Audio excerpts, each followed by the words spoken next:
Yo tout le monde, bienvenue sur la chaîne de Léo et Max. On se retrouve pour l'épisode 20e épisode. 20 déjà. Eh oui. 20e épisode de My Hero Academia saison 6. On va quand même se rééquiper et on va démarrer d'emblée.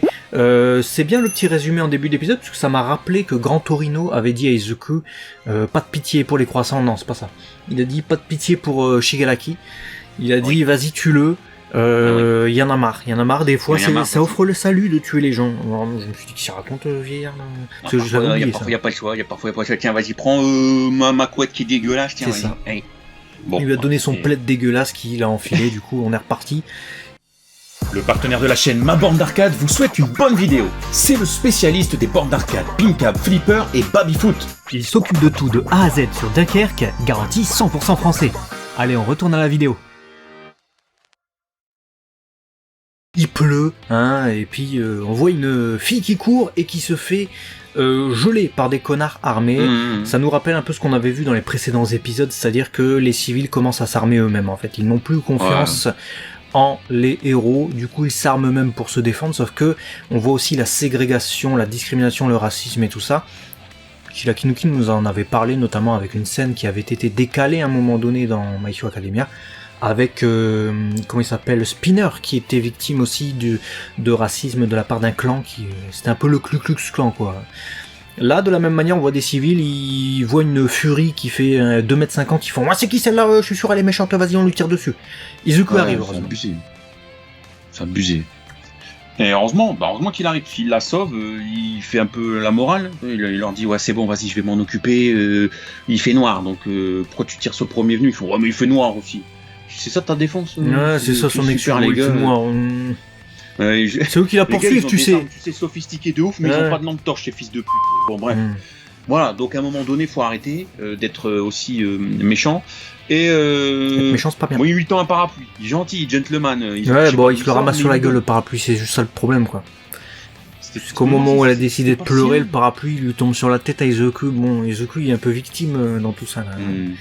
D'ailleurs, il a sorti d'où son parapluie? Je sais pas. Parce qu'il arrive à la base pour la sauver, on est d'accord, il arrivait pas avec un parapluie pour faire un home run ou...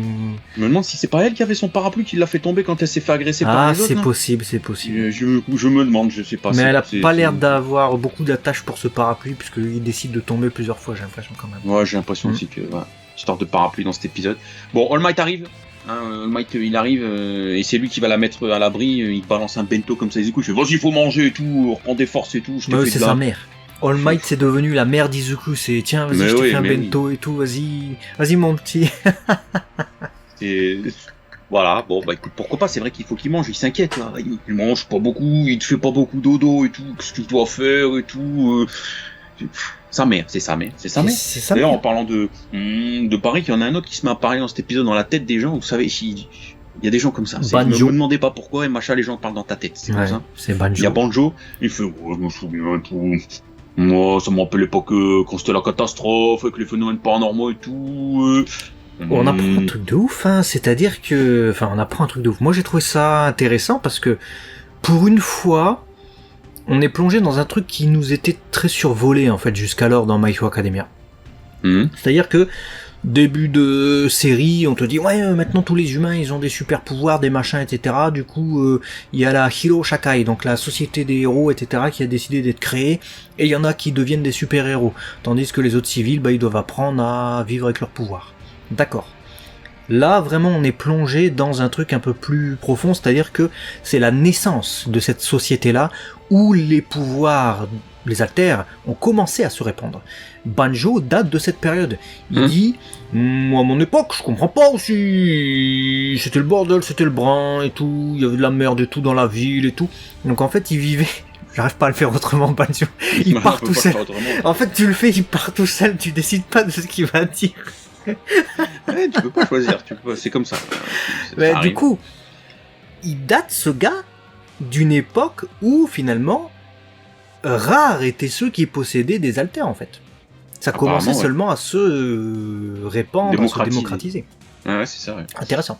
Ça, c'est un fait intéressant. Il y en aura d'autres des faits intéressants. On y reviendra juste après avec les deux autres là qui, pour l'instant, ne donnent pas leur aide à Izuku. Moi, j'ai trouvé qu'on était dans Batman aussi. Hein. Ouais. Tu vois, de ouf. il commente la ville malfamée, t'as Izuku qui est en hauteur et tout ça. Je l'ai dit déjà dans la précédente review, mais là d'autant plus. C'est-à-dire que là, on observe un vrai virage de la part de Horikoshi. Dans la précédente review, je trouvais que c'était des clins d'œil. Spider-Man, Batman, etc. On est dans un animé qui s'inspire beaucoup de comics. Vous n'êtes pas sans le savoir si vous êtes fan de My Hero Academia que des références aux comics, même au style graphique, même aux mises en page, ne serait-ce que des covers de manga et tout ça, il y en a plein. Mais là, c'est carrément dans le scénario en lui-même, Horikoshi fait du Batman. Là, on peut pas s'en cacher. On est dans une ville sombre, malfamée, où règne la criminalité. Un seul héros arrive pour essayer de les sauver, etc. Il y a la Batmobile, il y a Alfred. Excuse-moi, pas me prendre pour un con non plus. Non. Mais c'est intéressant. C'est ça. Mais c'est bien, ça apporte quelque chose de différent à MHA, et du coup c'est pas mal. Sur ça j'ai bien aimé. Du coup, il nous reste 2 gars, hein, les fameux gars qui sont punis là. On les connaît toujours pas. Je me suis dit, bon, ce serait bien que dans cet épisode, il y ait un déclencheur, il y ait quelque chose. Et c'est bien, parce que on apprend dans cet épisode que alors déjà je me suis dit ils sont pas méchants. On n'aura pas la fin de la phrase.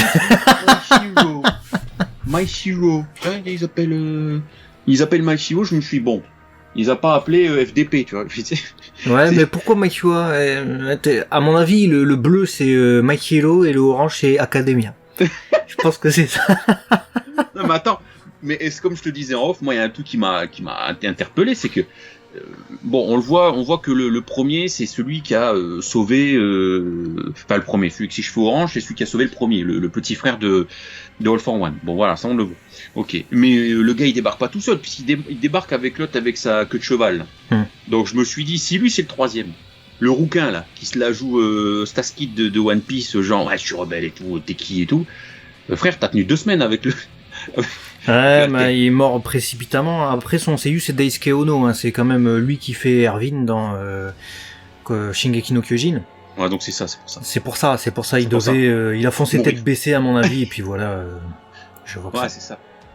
C'est ça. Mais effectivement, du coup, ils sont contemporains. Les deux, enfin le 2 et le 3 sont contemporains du premier, quoi. Vraiment. Ouais. Ça, c'est ce qui m'a le plus surpris. Et d'autant plus que, bon, ils viennent... faut pas être né de la dernière pluie pour comprendre ça, mais vu qu'on a Banjo déjà qui nous dit ouais, à mon époque, c'était la naissance des alters pour tout le monde et tout, on était traqués, c'était la merde et tout... Bah, on comprend que forcément, le 1, le 2, le 3 qui sont contemporains, c'était encore à une époque où les alters étaient très rares, même si ça nous a peut-être été spécifié il y a longtemps dans My Hero Academia, avec la naissance d'All for One et du One for All, tout ça. Là, on nous rappelle que c'était vraiment une autre époque. Et c'est aussi surprenant qu'il soit contemporain, parce que ça veut dire qu'il a transmis son alter, comme tu l'as dit, le Timor vite fait. L'alter a dû être retransmis à Cheveux Bleus, là. Cheveux Bleus, il a décidé de faire une queue de cheval, ensuite il s'est mis dos au mur, et puis finalement, ils ont dû le retransmettre. Compliqué. C'est ça. Bon, en tout cas, tout ça pour dire que ils veulent pas prêter main forte, hein. Ils sont tous déterminés, hein. Nana, le premier, Banjo, tout. Voilà, ils sont tous déterminés à prêter main forte et à filer leur pouvoir à Izuku, mais les deux, ils veulent pas. Et tout ce flashback est là pour nous faire comprendre que, bon, à un moment donné, si on en est là, c'est parce que tu m'as tendu la main. En gros, continue de tendre la main, arrête de faire ta forte tête. Et là, bon, on a la détermination à un moment donné, tout le monde fait, ouais, d'accord, allez, c'est bon, allez, on va faire la bagarre, allez, c'est bon. Et là, pendant qu'il est en train de bouffer son bento, Izuku, parce qu'il faut savoir qu'on a un truc hyper stylé. Moi, ça m'a fait bizarre. T'as tout le monde qui est déterminé en mode, on va te prêter main forte et tout, c'est parti, on est des fous et tout, on est 8 dans ta tête et tout. L'autre, il fait, je suis un fou, moi. Et il mange un KFC. Bon. Il a saccagé la scène. Avec du fast-food. Il y avait mieux, disons, pour bouffer que le moment de révélation de tête orange et tête bleue. Je comprendrais qu'il se retourne en disant, bah vas-y, c'est bon, tu m'as niqué mon entrée, je retourne bouder. Et j'avoue, surtout que c'est un moment épique, hein, c'est-à-dire que, bon, certes, ça fait qu'un épisode, mais dans les chapitres, ça fait un peu plus, puisqu'on a 3 chapitres par épisode. Donc ça doit faire bien 6 chapitres que Tête Orange et Tête Bleue ils sont retournés. Là on est sur les chapitres 310, 311, 312 nous dit Hilaki Nuclet. Donc ça fait 3 chapitres dans cet épisode. On est peut-être même sur une fin de chapitre je pense, puisqu'on arrive au milieu de l'épisode, c'est coupé comme ça avec un passage grave stylé de ouf, où ils sont tous là ligués, ça y est, on est tous avec toi, on va tous te transmettre nos pouvoirs, donc tu vas pouvoir avoir le One for All à fond. tu vas avoir le One for All puissance maximale, tu vas pouvoir utiliser tous les pouvoirs. On est sur un truc stylé. Il nique le truc avec sa mâchouillage. Arrête! Moi ça me... Non. Tout comme les gars qui font des braquages avec des clouteuses. Avec les trucs lance-clous là. Non. Même si ça a été fourni apparemment par la société, je pense, de... Comment il s'appelle Ridestro. Ouais, bah voilà, du coup, il fournit une clouteuse à des gens qui sont arrêtés par Endeavor, et c'est là que, comme il y a Endeavor, il y a forcément Hawks et il y a Jean-Baptiste qui arrive, mais t'as des gens qui manifestent, ils sont là, ouais, on a vu des trucs de fou à la télé, elle dit la vérité, je le sais parce que je regarde la télé tous les jours, et puis d'abord, je suis vindicatif, je te lance des canettes de coca et tout. Bon. C'est pas très bien. Et déjà, ça pollue, en plus, ils devraient nettoyer le sol. Heureusement, il y a Jean-Baptiste qui arrête tout. Ils doivent battre en retraite, après avoir arrêté les vilains. Les vilains. Mais on voit qu'ils ne sont plus les bienvenus, même pour arrêter les vilains. Compliqué, du coup. Bah ouais. Ouais, non, ils sentent qu'ils sont plus les bienvenus, qu'ils doivent faire changer les choses. Donc c'est pour ça que Hawks décide de vraiment... tenir éloigné Midoriya des médias, parce que sinon il va s'en prendre plein la tête aussi, donc voilà, c'est pas la peine de l'exposer davantage à ce niveau-là. Ils veulent pas, interférer dans ses missions. C'est-à-dire que si on les voit au même endroit, Midoriya il va être mêlé au truc. Les médias ils vont faire donc c'est lui en fait dont on parlait, etc. Et du coup Midoriya il va se ramasser la demeure tout simplement. Ouais, non, c'est pas la peine. D'ailleurs tu parles de Midoriya, mais Endeavor sent qu'il a vu juste dans sa façon de voir les choses, et que du coup All for One veut s'emparer du corps de Shigaraki. Bon voilà, on a toute une explication qui dit All Might il la dégomme, là du coup il est en train de fortifier le corps de Shigaraki, on sait pas encore comment il va l'utiliser, comment il va se transmettre, mais ça va nécessiter dans tous les cas un Shigaraki parfait, parce que vous savez que il était imparfait quand il est tombé de sa cuve, parce qu'effectivement il faut un corps puissant pour résister au One for All. Donc c'est bien de s'en rendre compte, c'est bien de le comprendre. Nous on l'avait compris, mais c'est vrai que intrinsèquement Endeavor le comprend qu'à ce moment-là, lui en fait. Il se dit bon. Mais au-delà de ça, tu vois, pour moi, c'était le deuxième meilleur segment de l'épisode, pour moi. Parce que on a vraiment toute cette réflexion de la part des autres héros, donc qui viennent d'apprendre tout fraîchement là depuis quelques mois on va dire, qu'Izuku avait le One for All, l'affaire avec Shigaraki, tout ça, vraiment la source, l'origine et tout ça. Mais j'ai trouvé que dans la saison au global, même avec l'affrontement contre Shigaraki, avec quand il met sa main, il essaie de dérober le pouvoir d'Izuku, ce qui se passait dans la tête des deux, les confrontations, tout ça, j'ai trouvé que c'était très en surface les explications. Dans le sens où, alors c'est peut-être que mon impression, attention, mais moi j'ai trouvé que c'était très en surface, en mode je veux te voler ton pouvoir, je n'y arrive pas, faut que je sois plus fort. Ok, l'autre on comprend bien, donc All for One qui manipule Shigaraki, on comprend bien. Voilà, c'est tout. Là, j'ai trouvé qu'avec ces réflexions de la part des héros, on allait un peu plus en profondeur dans le truc. Parce qu'on allait vraiment dans la psychologie d'All for One en mode, mais attends, pourquoi il veut que Shigaraki, il haït absolument Izuku et tous les autres en fait? Et même pourquoi il veut se faire haïr par Shigaraki, ça n'a aucun sens. Et là, on est vraiment dans un truc auquel même nous on n'est pas amené à réfléchir en fait. Donc là on est vraiment sur la profondeur du personnage d'All for One, je trouve, et il subsiste du coup une part d'ombre chez ce personnage pour qui on pensait tout savoir, et en plus de ça peut-être que cette haine, ces sentiments vont être importants pour lui, parce que apparemment d'après la suggestion d'Endeavor, il est possible qu'il n'en ressente plus de sentiments. C'est ouf, hein. T'imagines si le mec il ressent plus rien, plus de sentiments, et que c'est ce qui lui fait peur de parce que si demain tu possèdes le One for All, ce qu'il veut absolument, il va se retrouver effectivement avec les 9 possesseurs dans sa tête. Donc il peut se sentir assailli et ne pas réussir à le maîtriser, à le condenser. Et il part du coup du principe que potentiellement la haine de Shigaraki peut être plus puissante que la volonté des 9 autres. Comme un peu présomptueux, je trouve, mais bon, il essaye de se munir en tout cas d'une détermination sans faille. Là, tu vois, je trouve qu'on est sur des trucs plus techniques. Ça m'intéresse beaucoup plus que, je vais te voler ton pouvoir, maintenant c'est le mien, maintenant je peux pas, etc. Là, je trouve qu'on est dans comment ça va marcher concrètement, ce truc de changer de corps également. Il se pose la question, comment il va faire pour changer son corps? C'est pas juste le docteur Willow qui va prélever son cerveau, il va le mettre dans le corps de Goku. Si vous avez vu le deuxième film Dragon Ball Z, c'est ce qu'il voulait faire, il l'a pas fait. Sinon, on n'aurait pas la série qu'on a. Mais, là, comment il va faire? Le mystère subsiste, et là je trouve qu'on a une odeur un peu plus... déjà, outre l'ambiance sombre, je trouve qu'on est vraiment sur quelque chose d'intéressant. Sur un truc plus technique. Tu vois, on est plus sur de la logique, on est sur de la réflexion de la part des héros qui sont là, etc. Et vu qu'on est sur de la logique, j'ai bien aimé aussi.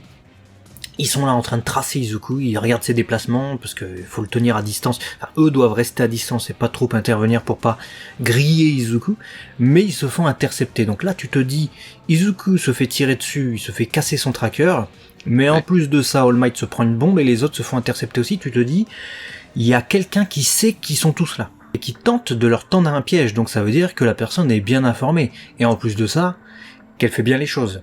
Donc là, grosse balade, en tout cas, entre gros guillemets, de la part des ennemis. D'autant qu'on apprend, du coup, que c'est bien cette fameuse meuf aux cheveux violets, qu'on avait vu être libérée du Tartare, voilà, en prison, qui est donc Lady Nagant. Alors, on apprend plusieurs choses. Un, c'est une ancienne héros, voilà, qui était le mentor de Hawks. Donc là, je me suis dit, d'accord, je vais te dire quelque chose par rapport à ça. Et il l'a cherché. Il l'a cherché en prio et tout. Il disait, Izuku, si tu la vois, tu te barres. Tu pourras rien faire, tu te barres. Première information, je suis d'accord. On apprend du coup ses capacités, pourquoi faut se barrer. Parce que la meuf, elle se transforme, tu l'avais dit d'ailleurs, comme son corps c'est une arme. Et elle arrache ses veuches. Normalement, ça s'appelle la tricotylomanie, ça. Moi, j'ai du mal avec ça. Les gens qui s'arrachent les cheveux, donc... Voilà, elle les transforme, elle te fait des balles et tout, nickel, et elle arrive à tirer à 3 km. Donc même l'ancien, là, le 25e héros, là, qui était... qui gérait les balles et tout, il est à la télé, il fait, de toute façon, elle m'a niqué mon game, donc bon. Ouais, Snipe Sensei, il est dégoûté. Snipe Sensei, il était zarafle. Et, du coup, troisième chose, on apprend qu'elle a signé une sorte de pacte, en gros, avec All for One, parce qu'elle veut aussi voir quelque part la chute des héros, voilà. Enfin, il y a un truc qui lui plaît pas trop dans toute cette société actuelle. Et il lui a dit, vas-y, ramène-moi Izuku. Parce que tant que ce gars-là, il sera là, ce que toi, tu as envie de voir de cette société, ça pourra jamais se passer. C'est comme ça qu'elle accepte. Et donc, c'est pour ça qu'elle est là, à ce moment-là précis, et on apprend que tout ce traquenard, toute cette préparation, avait potentiellement été totalement prévu de la part de All for One, en mode bientôt il y en a un qui va démissionner, qui va quitter son lycée et tout, le petit shonen là, donc un jour de pluie et tout, ça attaque la pluie, tu l'attrapes et tout. Il avait imaginé très loin dans son scénar que la réaction d'Izuku en mode je suis persécuté, je veux pas mettre en danger les autres, je vais devoir quitter et tout, il avait tout préparé. Je me suis dit, putain, il est fort, très très fort. Il est très très fort, surtout qu'il avait même anticipé qu'il n'y aurait pas de sécheresse. Attention. Ça c'est pas mal. c'est vrai. Météorologue, devin, il fait tous les métiers, le gars. Ouais, c'est vrai, c'est intéressant. Ce qui est intéressant aussi, c'est qu'elle ramène Kai Chisaki, la meuf de Ghost in the Shell, là. Donc Overhaul, qui est là, la loque humaine qu'elle a sauvée dans le tumulte du Tartare. Et lui, il veut juste voir son boss, mais je me demandais, il est pas mort déjà son boss, Mais je sais même plus qui c'est qui l'appelait son boss, parce que j'étais tellement en mode, mais qu'est-ce que... Réveille-toi, frère. Une loque humaine. Une loque humaine. Vas-y. T'as envie de lui mettre une claque, toi. Vas-y, réveille-toi, frère. Fais un truc. Elle le ramène partout, alors que pour le moment, il sert pas grand-chose. Ouais, après, je sais pas quoi il va servir, en fait. N'oublions pas que ce gars avait des balles anti-alter. Donc, elle peut construire des balles avec ces trucs. Est-ce que, justement, les informations qu'il a, lui, les contacts peut-être qu'il avait, je sais pas. Et surtout que Shigaraki, il en a, lui, des balles anti-alter. Donc il suffirait qu'il en ait fourni. Overhaul, il sait comment ça marche. Ouais, tout à fait, ouais. Mais, j'ai un mais, est-ce que le fait que Lady Nagant, là, soit, comme par hasard, un ancien mentor de Hawks, un ancien héros, qui à un moment donné a dû vivre quelque chose qu'on ne connaît pas là actuellement, et qui l'a fait virer de bord, n'est pas... Comment je peux te dire ça, une porte ouverte au milieu d'un mur blanc où tu te dis, elle va peut-être pas être méchante jusqu'au bout et elle va revenir héros parce que elle va comprendre qu'elle s'est peut-être trompée de chemin et devenir un atout dans les héros là où actuellement elle est une menace. Ouais. Ça me paraît tellement... Moi, je suis assez d'accord. Ou mourir. Ou mourir, ouais. D'ailleurs, j'ai pensé à ça aussi pour Shigaraki dans cet épisode de plus en plus. La phrase de tout début d'épisode que je vous ai souligné, Grand Torino, mais aussi le fait que, comme on le sait, All for One veut s'emparer de son corps, mais il veut en plus développer ses émotions, et on ne sait pas encore comment il va faire pour prendre possession pleinement de son corps, outre ce qu'on a déjà vu, où véritablement il commence à le parasiter entièrement. Mais physiquement, il existe encore une entité qui s'appelle All for One, le gars défiguré avec un caisson de basse sur son épaule. Donc je me dis, à un moment donné, il faut bien que ce gars il disparaisse pour rentrer pleinement dans Shigaraki. C'est tout ce que je veux dire. Donc, comment il va faire ?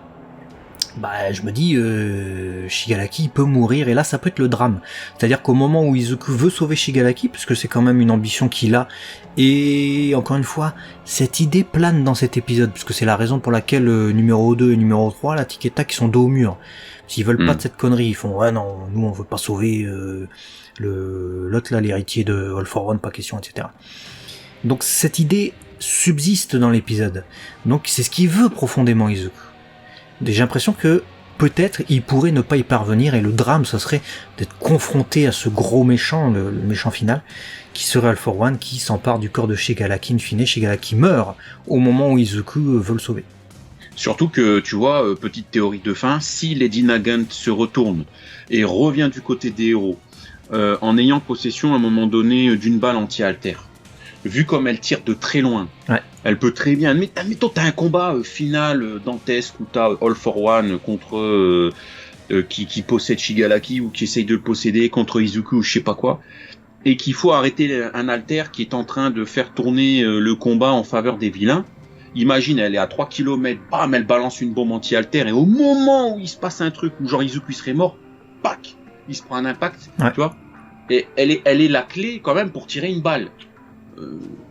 C'est peut-être la meilleure dans ce domaine, donc tu vois, il y a peut-être moyen de... Soit ça, soit elle reste dans le camp des ennemis et elle va être la clé pour paralyser un des héros, et Snipe il va devoir se reprendre et faire jouer la concurrence, tu vois. Effectivement, ce sera l'un ou l'autre du coup. Et vu qu'on parle d'Alter, peut-être les prochains épisodes. Vu qu'on parle d'Alter, on voit un truc là dans cet épisode même, mais qui sera du coup la clé pour le prochain épisode.